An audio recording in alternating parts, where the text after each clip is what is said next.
I'm gonna get right into this, okay?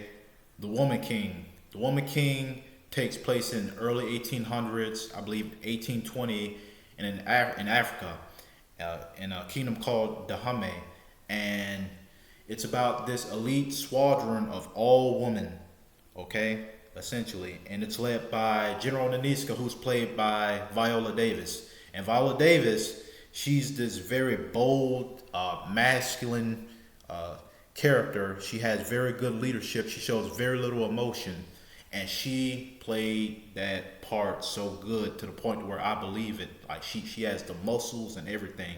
So it's General Naniska, and probably a character that impressed me even more than her is King Gazo, played by John Boyega, because you have General Naniska, who's very strong, but he gives off even a more powerful vibe. Like whenever he comes on screen, he's just magnetic, and she bends to his will.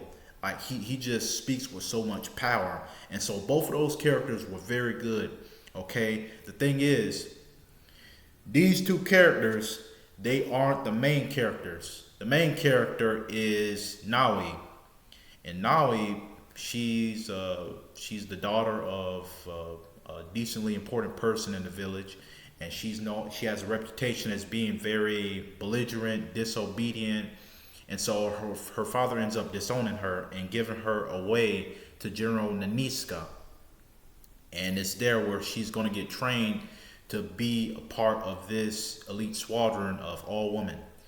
Okay, so she's the main character, and it's about her moving from point A to point B, point C, and on. And this is where the film has its problems, because I just don't believe it. I don't believe that her moving from point A to point B was enough to convince me that she could go on the battlefield and go up against men who look as though they're supposed to be on the NFL field. I just don't believe it. I did get some satisfaction from seeing her growth.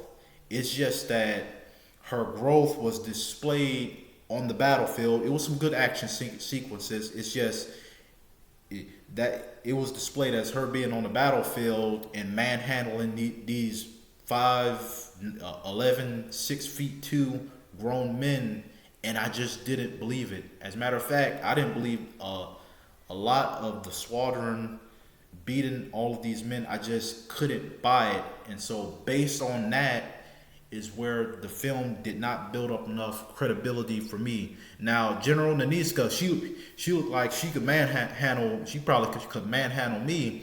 It's just that the film pushes the realm of believability to the point where I just couldn't go with it. At one point, okay, they were going up against, the squadron of all women. They were going up against their enemies, and Viola Davis, she was walking up to one of the combatants on the battlefield, and behind her, everything's going to chaos. People are shooting, stabbing, and one of the people on the battle, the one she was walking towards, he pulls up his weapon and points it at her, and she's walking calmly toward him.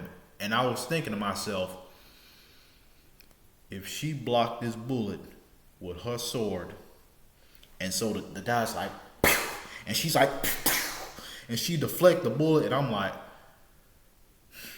I almost got up and walked out